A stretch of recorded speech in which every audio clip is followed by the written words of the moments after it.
World leaders forum का ये प्रतिष्ठित मंच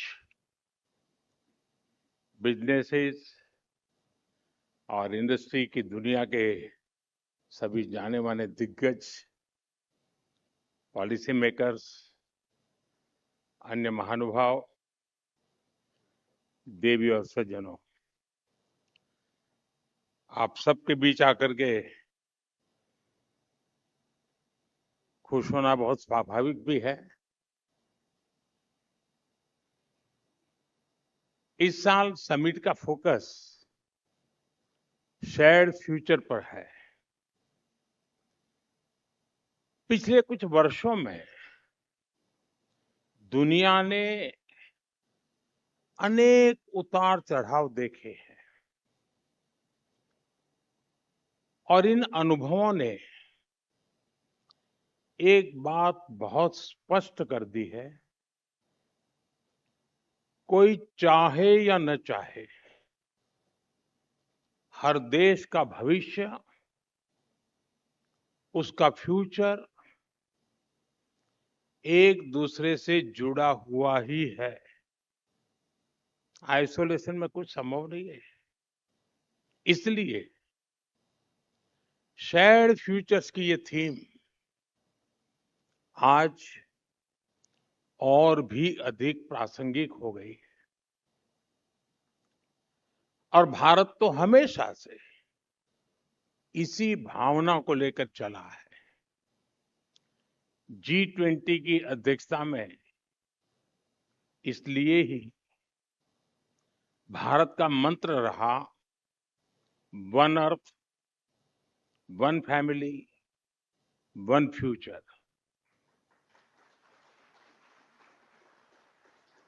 शेयर्ड फ्यूचर की ये भावना और इसके साथ जुड़ा दायित्व बोध 21वीं सदी के इस विश्व की अनेक समस्याओं का समाधान देता है। साथियों, आज दुनिया में ग्रोथ को लेकर के कई तरह की चिंताएं हैं। दुनिया ने बड़ा भयंकर एक रूप देखा है इन दिनों। रिसोर्सेज का वेपनाइजेशन हो रहा है। अविश्वास का वातावरण विश्व के लिए अनेक नई चुनौतियां लेकर के आ रहा है। लेकिन ऐसे समय में भी दुनिया भारत को ग्रोथ और होप के ब्राइट स्पॉट के रूप में देख रही है। भारत ने पिछले 10-12 साल में अपनी 25 करोड़ आबादी को गरीबी से बाहर निकाला है।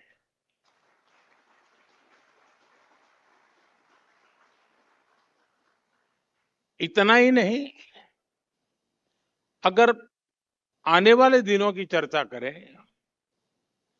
तो IMF का फोरकास्ट है कि भारत दुनिया की फास्टेस्ट ग्रोइंग मेजर इकोनॉमी बना रहेगा। और भारत निरंतर वो कदम उठा रहा है जो उसके विकास को गति दे रहे हैं। फ्रेंड्स, अभी पिछले हफ्ते ही 15 अगस्त को मैंने लाल किले से सप्तधारा की सप्त शक्तियों की बात की है। मैन्युफैक्चरिंग, टेक्नोलॉजी और इनोवेशन, फूड प्रोसेसिंग, ग्रीन और ब्लू इकोनॉमी समेत मैंने ऐसे 7 सेक्टर्स की बात की जिन पर भारत का आज बहुत ज्यादा फोकस है। और इसलिए भारत आज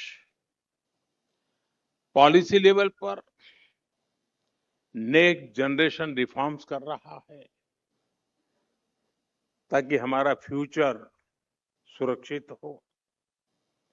गवर्नेंस पर रिफॉर्म्स कर रहा है, ईज ऑफ लिविंग के लिए रिफॉर्म्स कर रहा है।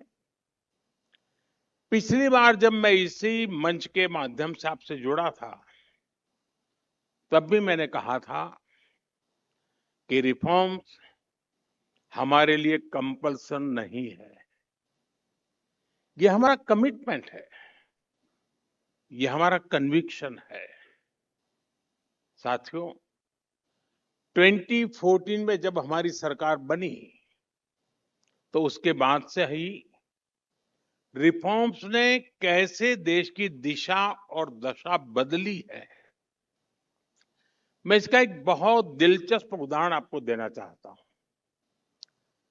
यहां मौजूद शायद ही किसी को पीएलपी के बारे में पता होगा।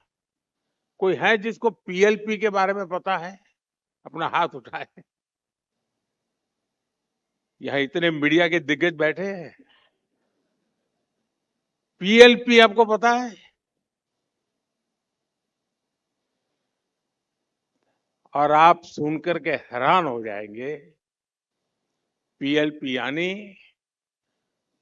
Production link punishment. इसके बारे में किसी को पता नहीं है। और एक दूसरा टर्म आपने जरूर सुना है, पीएलआई। ये ज्यादातर लोगों को पता होगा। पीएलआई यानी प्रोडक्शन लिंक इंसेंटिव। साथियों, ये दोनों टर्म भारत के दो अलग अलग टाइम पीरियड को डिफाइन करते हैं। आजकल एक्सप्लेनर का जमाना है, तो मैं आपको एक्सप्लेन करता हूं। साथियों, आज की युवा पीढ़ी को ये सुनकर हैरानी होगी कि हमारे देश में एक समय ऐसा भी था कि अगर कोई कंपनी तय लिमिट से ज्यादा प्रोडक्शन कर दे, तो उसे पनिशमेंट दिया जाता था। ये पहले की लाइसेंस राज वाली सरकारों का पीएलपी यानी प्रोडक्शन लिंक पनिशमेंट मॉडल था। ऐसे भी उदाहरण रहे हैं कि अगर किसी फैक्ट्री ने ज्यादा डिमांड देखते हुए ज्यादा प्रोडक्शन कर दिया, तो उसे नोटिस भेज दिया जाता था। मजबूरी में वो कंपनी अपना प्रोडक्ट मार्केट में बेचने के बजाय उसे खुद ही नष्ट कर देती थी। साथियों, आज जो लोग मेक इन इंडिया और आत्मनिर्भर भारत अभियान का मजाक उड़ाते हैं, उनके पुरखों की सोच यही थी। पीएलपी यानी प्रोडक्शन लिंक पनिशमेंट।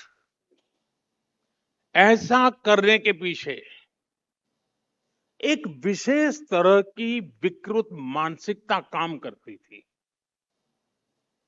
इन मानसिकता वाले लोग हमेशा चाहते थे कि जरूरी चीजों की किल्लत बनी रहे। देश के नागरिकों को अभाव में रखना उनकी पॉलिसी थी। वो चाहते थे कि जनता उनके सामने हाथ जोड़े, हाथ फैलाए। आप समझ गए मैं किन लोगों की बात कर रहा हूं। लोगों से हाथ जुड़वाने के बाद उपकार करना उन सरकारों का तरीका था। इसलिए वो प्रोडक्शन लिंक पनिशमेंट मॉडल पर चलते थे। आप कल्पना कर सकते हैं ऐसे करके उन लोगों ने एम्प्लॉयमेंट जनरेशन के बेसिक प्रिंसिपल का गला घोंट दिया था। और हैरानी ये, इन लोगों के दरबारियों ने, अगेन आई रिपीट, इन लोगों के दरबारियों ने कभी इसके खिलाफ कोई आवाज नहीं उठाई। साथियों,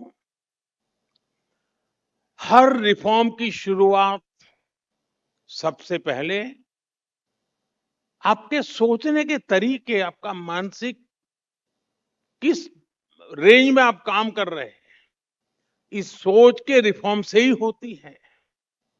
जहां पहले प्रोडक्शन बढ़ाने पर पनिशमेंट मिलता था, वहीं आज हमारी सरकार प्रोडक्शन बढ़ाने पर इंसेंटिव दे रही है।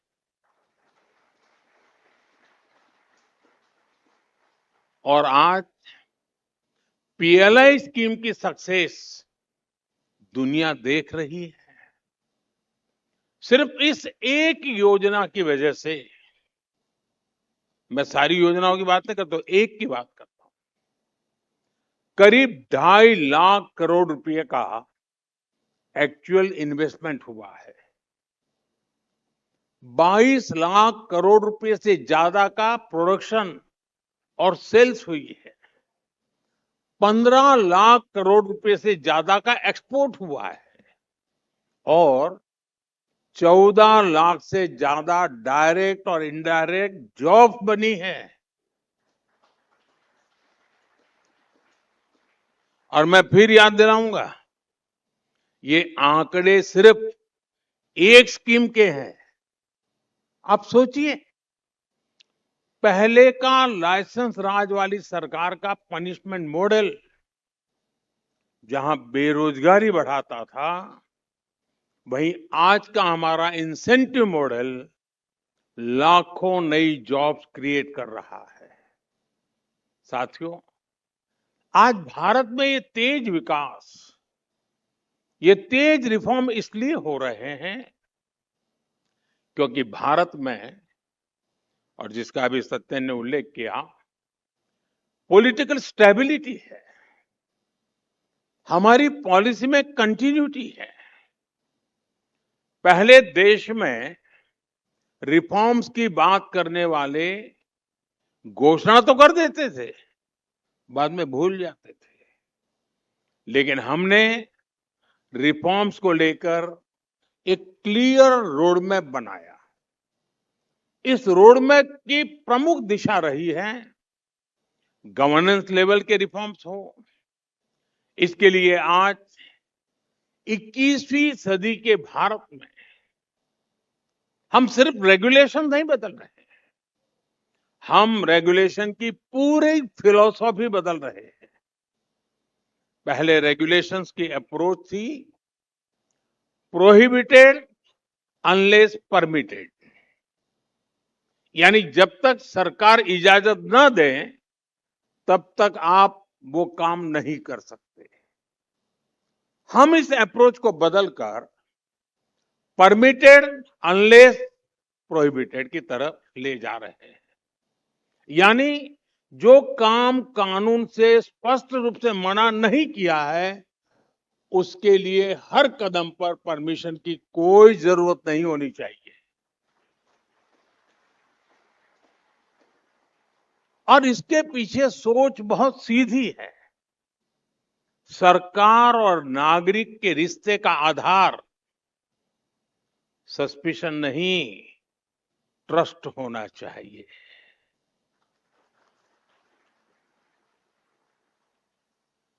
साथियों, यही सोच आपको जन विश्वास बिल में भी दिखाई देती है।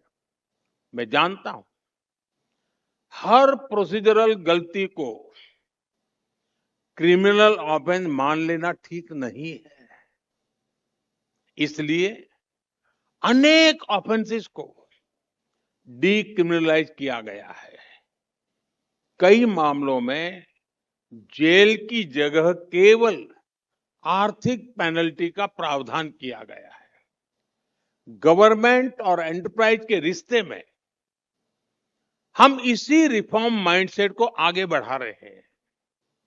बीते वर्षों में 40,000 से ज्यादा कंप्लायंसेस हटाए गए। 40,000, 1,500 से ज्यादा,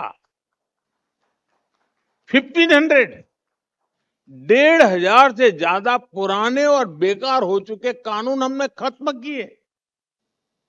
और जब इन सारे रिफॉर्म्स को एक साथ देखते हैं तो अंदाज होता है हमारी इंडस्ट्रीज और बिजनेसेस के कंधों से कितना बड़ा बोझ कम हुआ है। साथियों, गवर्नेंस रिफॉर्म्स की इस प्रक्रिया, उस पर हम निरंतर काम कर रहे हैं। अभी संसद के मानसून सत्र के ही इसी सत्र में हमने बैंकर्स बुक एविडेंस बिल पारित किया है, और वो भी तब जब विपक्ष ने संसद में लगातार गतिरोध बनाया हुआ था। हमने देश की सेवा करने का काम रुकने नहीं दिया।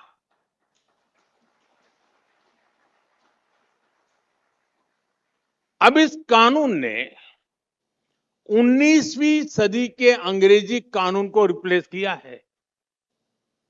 अब बैंकों के डिजिटल रिकॉर्ड्स को स्वीकार्यता को कानूनी मान्यता दी गई है। इससे कानूनी उलझनें कम होगी, सिस्टम में पारदर्शिता होगी, ईज ऑफ डूइंग बिजनेस बढ़ेगा।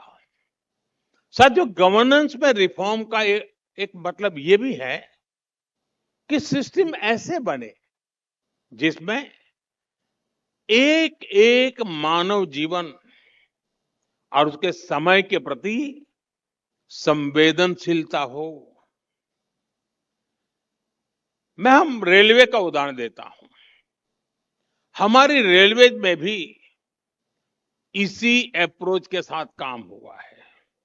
आज 6,500 से ज्यादा रेलवे स्टेशनों पर इलेक्ट्रॉनिक इंटरलॉकिंग की व्यवस्था है। 10,000 से ज्यादा लेवल क्रॉसिंग गेट्स को भी इंटरलॉकिंग से जोड़ा जा चुका है। इससे ह्यूमन एरर से होने वाले हादसों की आशंका बहुत कम हुई है।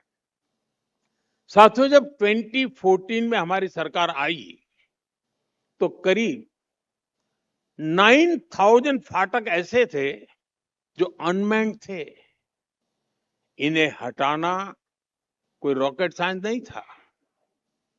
अनमैन्ड क्रॉसिंग की वजह से हजारों लोगों को अपनी जान गंवानी पड़ी, लेकिन पहले की सरकारों को इससे बहुत फर्क नहीं पड़ता था।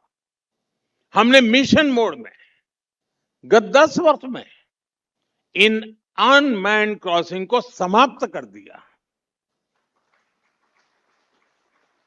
हमने रोड ओवरब्रिज और रोड अंडरब्रिज बनाने की गति भी कई गुना बढ़ा दी, और इसी का नतीजा है कि 2014 के पहले के मुकाबले ट्रेन दुर्घटनाओं की संख्या में 90% तक की कमी आई है। 90%। 12 साल पहले जहां एक साल में करीब 150 रेल दुर्घटनाएं होती थी, वहीं अब इनकी संख्या घटकर 15-20 रह गई है, और हम इसे और कम से कम करने का प्रयास लगातार कर रहे हैं। साथियों, रेलवे में स्वच्छता भी गवर्नेंस रिफॉर्म का एक बड़ा उदाहरण है। एक समय था जब रेल पटरियों पर गंदगी और ह्यूमन वेस्ट एक बड़ी समस्या हुआ करती थी। आज स्थिति पूरी तरह बदल गई है। 2014 पहले हमारी ट्रेनों में जहां लगभग 12,000 बायो टॉयलेट लगाए गए थे, वहीं 2014 के बाद ट्रेनों में 3,60,000 से ज्यादा बायो टॉयलेट लगाए गए हैं। यानी 97% से ज्यादा बायो टॉयलेट पिछले 12 वर्षों में लगे हैं। ये बदलाव सिर्फ सफाई का नहीं, यात्रियों की गरिमा, स्वच्छता और आधुनिक भारत के निर्माण की दिशा में गवर्नेंस का एक नया मॉडल है। ये करोड़ों यात्रियों को बेहतर अनुभव देने का अभियान भी है। साथियों, गवर्नेंस की क्वालिटी का एक और पैमाना, और वो पैमाना है समय।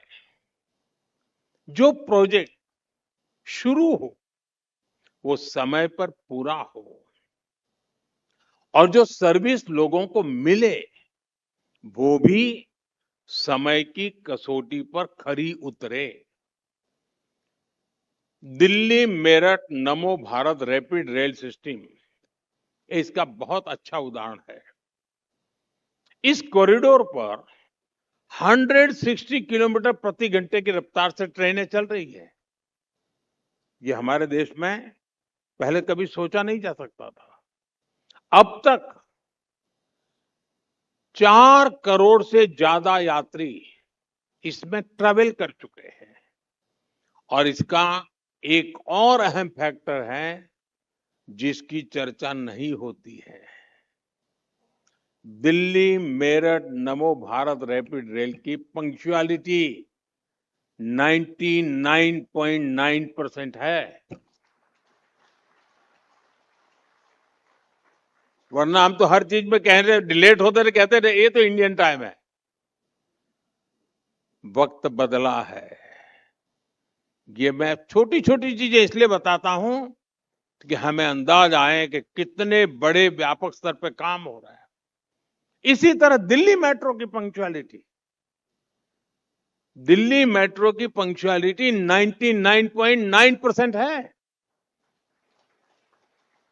और ये पंक्चुअलिटी न्यूयॉर्क, हांगकांग और पेरिस जैसे शहरों की मेट्रो से करीब करीब बराबर हो चुकी है। ये सिर्फ समय पर चलती हुई मेट्रो और नमो रैपिड रेल की कहानी नहीं है। ये समय के साथ बदलते हुए भारत की पहचान है। मैं जानता हूं कि अभी भी, और मैं कोई इतने से संतोष मान करके बैठने वाला व्यक्ति नहीं हूं, अभी भी इस दिशा में हमें बहुत कुछ करना है, बहुत कुछ बाकी है, लेकिन हम लगातार कर रहे हैं। लेकिन एक शुरुआत तो हुई है, और ये शुरुआत सराहनीय है। साथियों, हमारे रिफॉर्म्स रोडमैप का एक और बड़ा आयाम है पॉलिसी लेवल पर होने वाले रिफॉर्म्स। आज हम ऐसी पॉलिसीज बना रहे हैं जो प्रो पीपल हो, प्रो ग्रोथ हो, प्रो डेवलपमेंट हो। पॉलिसी देश और देश के लोगों की जरूरत के हिसाब से होनी चाहिए, न कि पॉलिसीज बनाकर देश को उनके हिसाब से चलने के लिए मजबूर होना पड़े। मैं आपको एक इंटरेस्टिंग उदाहरण देना चाहता हूं। कुछ साल पहले तक हमारे यहां देश का नक्शा बनाना भी गैर कानूनी, अगर मैप बनाए तो गैर कानूनी था। आप जेल चले जाए, बिना परमिशन के आप देश में मैपिंग का काम भी नहीं कर सकते थे। आप सोचिए, विदेशी सैटेलाइट टेक्नोलॉजी के जरिए भारत के किसी भी कोने को मैप कर सकती थी, लेकिन भारत में भारतीयों पर भारत का मैप बनाने पर पाबंदी लगी हुई थी। साथियों, आज टेक्नोलॉजी के इस दौर में इस एक पाबंदी से कितने स्टार्टअप की हत्या हो सकती थी, कितने आइडियाज इंप्लीमेंट होने से वंचित रह सकते थे। हमने इस व्यवस्था को भी बदला। हमने जियो स्पेशियल डेटा का डीरेगुलेशन किया, और आज जियो स्पेशियल डेटा कितने ही स्टार्टअप्स का आधार बन रहा है। साथियों, आज आप लगातार ड्रोन्स की उपयोगिता बढ़ते हुए देख रहे हैं। एग्रीकल्चर में, डिफेंस में, डिलीवरी में, शूटिंग में, कंटेंट क्रिएशन में, ये सब संभव ही नहीं होता है अगर सरकार ने इससे जुड़े नियमों में रिफॉर्म नहीं किए होते। पहले देश में ड्रोन फ्लाइंग पूरी तरह नियमों में, बंधनों में जकड़ी हुई थी। हमने उसे बंधनों से आजाद किया और आज भारत की ड्रोन इंडस्ट्री एक अभूतपूर्व उड़ान के साथ आगे बढ़ रही है। साथियों, पहले बॉर्डर एरियाज को लेकर सरकारों की सोच थी कि बॉर्डर पर रोड्स और इंफ्रास्ट्रक्चर बढ़ेगा तो उसका फायदा दुश्मन भी उठा सकता है। हमने इस सोच को बदला। हमने कहा बॉर्डर इंफ्रास्ट्रक्चर कमजोरी नहीं, देश की ताकत है। और इसलिए आज बॉर्डर एरियाज में रोड्स, ब्रिजेज और टनल्स का नेटवर्क तेजी से बढ़ रहा है। सिर्फ 24-25 में ही बीआरओ के 250 इंफ्रास्ट्रक्चर प्रोजेक्ट्स देश को समर्पित किए गए हैं। सोच बदली तो बॉर्डर इंफ्रास्ट्रक्चर की तस्वीर भी बदल गई। साथियों, एक उदाहरण न्यूक्लियर रिफॉर्म्स का भी है।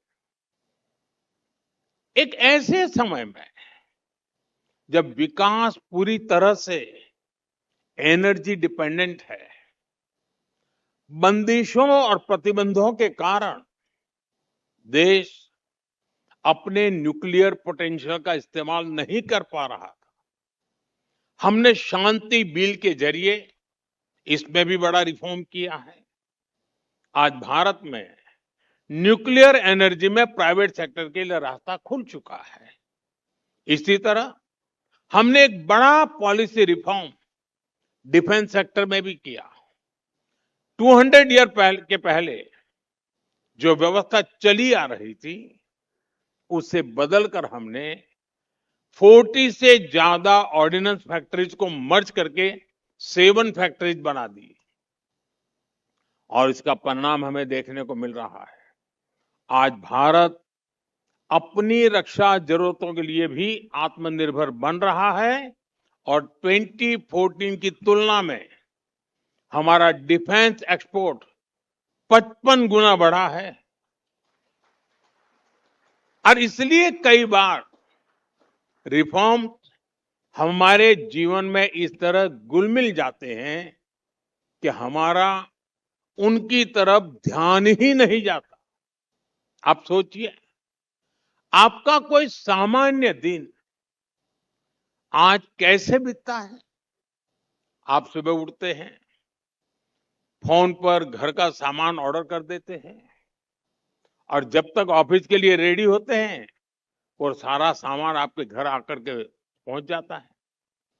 आपकी गली के स्ट्रीट वेंडर से लेकर आपकी गाड़ी के शोरूम तक आपकी सारी पेमेंट्स सिर्फ एक क्यूआर कोड स्कैन करके हो जाती है।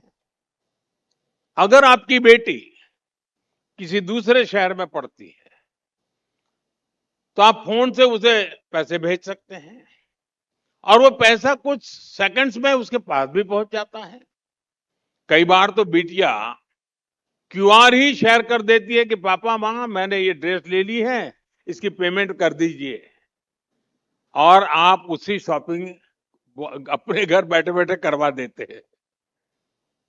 ये चीजें रिमार्केबल है, लेकिन अब ये कोई भारत के लोगों को कम से कम हैरानी नहीं होती। बाहर के लोग आते हैं उनको आश्चर्य होता है, अच्छा ऐसा होता है?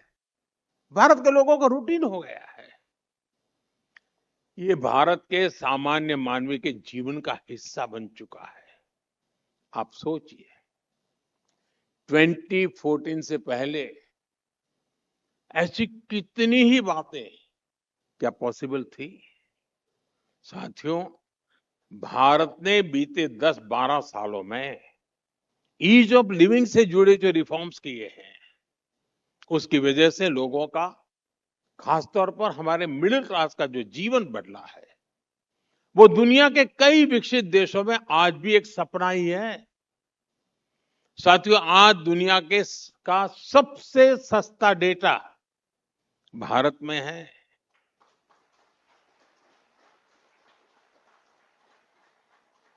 हम सस्ते और अच्छे स्मार्टफोन बना रहे हैं।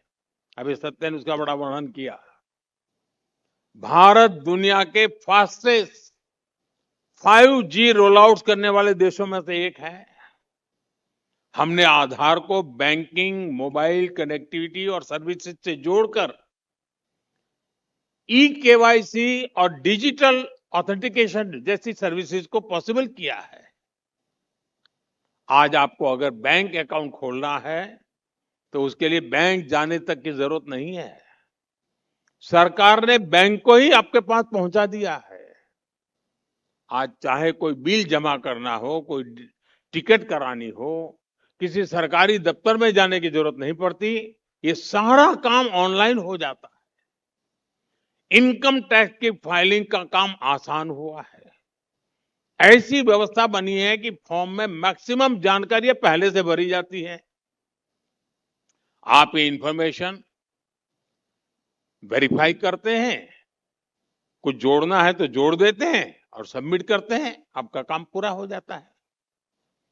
पहले जो रिफंड आने में महीनों लगते थे, अब वो भी कुछ ही दिनों में आ जाता है। साथियों, आज ई संजीवनी की मदद से, शायद इसकी चर्चा भी बहुत कम होती है, ई संजीवनी की मदद से गांव के दूर दराज के लोग भी कहीं से भी डॉक्टर के साथ सीधी अपनी चर्चा करके अपने उपचार का रास्ता लेते हैं। और इससे जिन लोगों को अस्पताल जाने के लिए कई किलोमीटर का सफर करना पड़ता था, आज डॉक्टर उनके घर पर, उनकी स्क्रीन पर उपलब्ध है।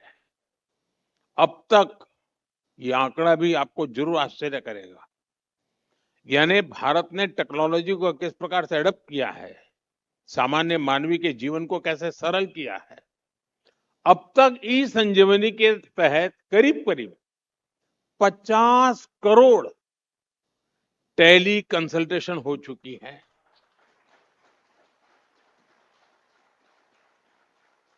साथियों, आज भारत में ट्रैवल एक्सपीरियंस बदल रहा है। भारत के नागरिकों की यात्राएं पूरी तरह बदल गई है। यहां इस हॉल में ऐसा व्यक्ति खोजना मुश्किल होगा जिसने एयरपोर्ट पर डीजी यात्रा का इस्तेमाल न किया हो। ऐसे ही आजकल बहुत सारा काम सीमलेस तरीके से हो रहा है।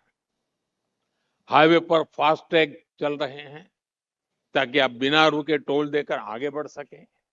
ईज ऑफ लिविंग का सही अर्थ यही है। समय की बचत हो रही है, जीवन आसान हो रहा है और करोड़ों लोग अपनी प्रगति पर फोकस कर पा रहे हैं। साथियों, पॉलिटिक्स में अक्सर वही फैसले हेडलाइंस बनते हैं जिनका असर आज दिखाई दे, यानी उसकी उम्र 24 घंटे हो। पहले की सरकारों ने इलेक्शन सामने देखकर भी घोषणा करने का फॉर्मूला अपनाया, लेकिन ऐसी घोषणाओं से देश नहीं बदला। देश बदलने वाले फैसले वो होते हैं जिनका प्रभाव जमीन पर दिखे, जो वर्तमान और भविष्य दोनों को ध्यान में रख करके लिए गए होने चाहिए। साथियों, पीएम कुसुम योजना और पीएम सूर्यघर मुफ्त बिजली योजना इसका बहुत बड़ा यूनिक एग्जाम्पल है। कुसुम योजना से किसानों को बिजली की चिंता से मुक्ति मिली है और सूर्यघर योजना से मिडिल क्लास को बहुत फायदा हुआ है। साथियों, मैं ये जानता हूं कि अगर मैंने ये अनाउंस कर दिया होता कि आज से लाखों लाख परिवारों के लिए बिजली मुफ्त है, तो सारा मीडिया, सारी स्क्रीन्स, सारे न्यूज़पेपर्स बड़ी-बड़ी हेडलाइन बना करके खबर दे देते कि मोदी जी ने आज अनाउंस कर दिया है। लेकिन हमने कोई दूसरा अप्रोच से काम शुरू किया।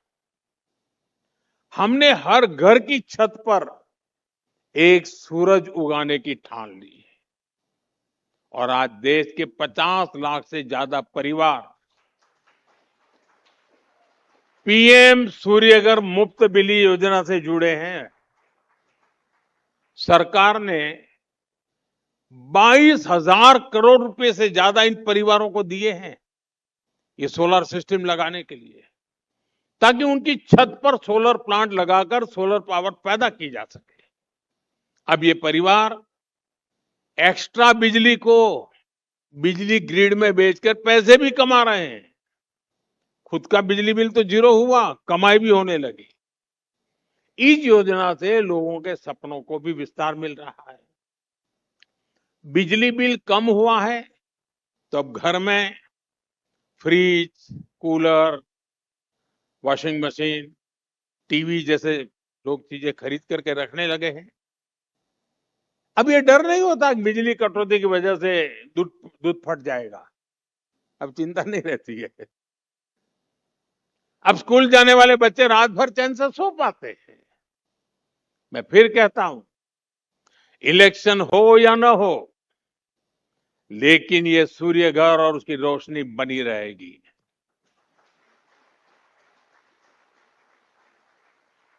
इस प्लांट का फायदा सालों तक देश के परिवारों को होता रहेगा। साथियों, आने वाले समय में ईज ऑफ लिविंग और ईज ऑफ डूइंग बिजनेस का और विस्तार होगा। देश के यूथ के लिए, नारी शक्ति के लिए, फार्मर्स के लिए, गरीब और मिडिल क्लास के लिए हमारी सरकार लगातार काम करती रहेगी। हमारी रिफॉर्म एक्सप्रेस और अधिक गति से आगे बढ़ने वाली है। विकसित भारत का लक्ष्य पूरा करने के लिए हम पूरी प्रतिबद्धता के साथ काम करते रहेंगे। और मेरे लिए भारत का फ्यूचर अगर सुनिश्चित हो गया है ना, तो दुनिया के फ्यूचर में भी स्थिरता लाने का बहुत बड़ा काम इसी धरती से होने वाला है।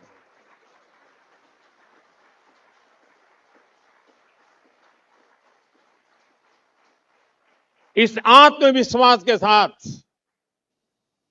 भारत जितना स्टेबल होगा, भारत का फ्यूचर जितना सुरक्षित होगा, विश्व को सुरक्षितता का एहसास देने की ताकत यहीं से पैदा होने वाली है।